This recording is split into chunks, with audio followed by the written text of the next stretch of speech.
Naisip mo na bang mag-invest sa stock market, mutual funds, UITF o MP2?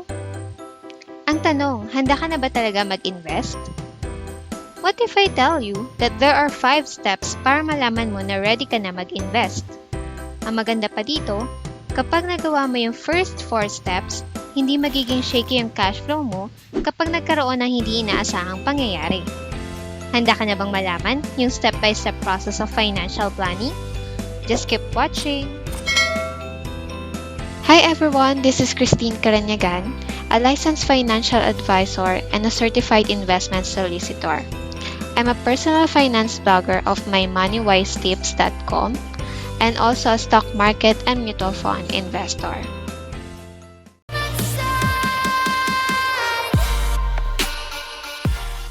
First step is improving your cash flow. This is more likely investing in yourself. The more you improve yourself, the higher opportunity for you to earn more.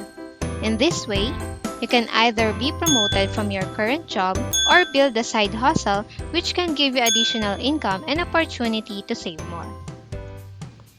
Improving your cash flow doesn't mean that you just need to increase your income.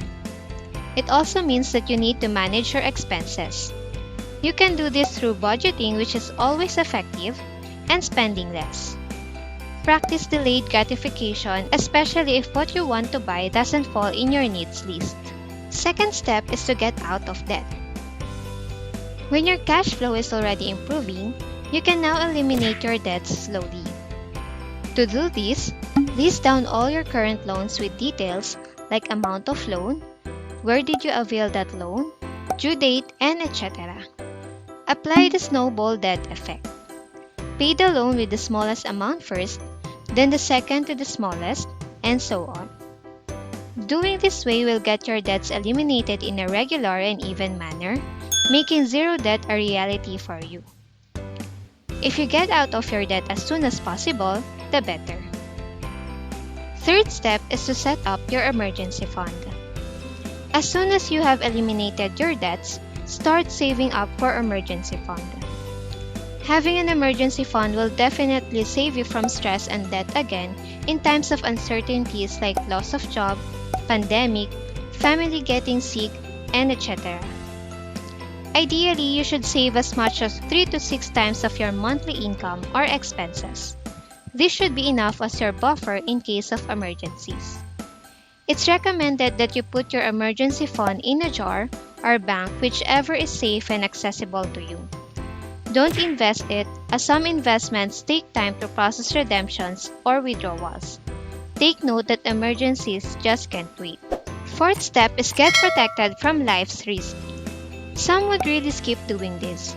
So when the need comes, emergency fund won't be enough and they will be forced to take out their investments that could be at a loss and might acquire some debts again if still not enough.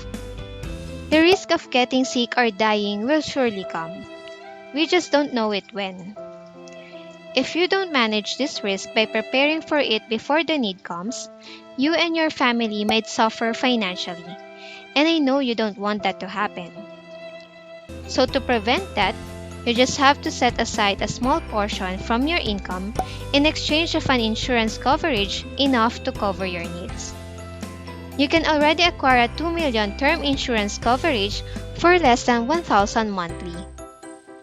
It's also best to discuss this with your trusted financial advisor to get a customized plan based on your needs. Fifth and the last step is to invest for your future. When all things are done from first to fourth step of this financial planning process, that's the time that you can already invest. You have different ways to start investing for your future. You can invest in real estate, stock market, mutual funds, bonds, etc. Before investing, here are the different questions you must ask yourself. You might want to list them down. First, what is your investment objective? Why do you want to invest? Do you have a more specific goal or target amount to reach? Next is, what is your time horizon? How long do you want to stay invested to achieve your goal? Also, when you start investing, it's important to identify your risk tolerance because the returns of your investment will always be the result of the risk you are willing to take. So, how much risk or financial loss are you willing to take when you start investing? When you have answers to all of this, you can start investing now. Always remember that having a solid foundation is very essential in building your financial wealth. Without it, your cash flow will be unstable against uncertain events. So, do you think you're ready to start investing?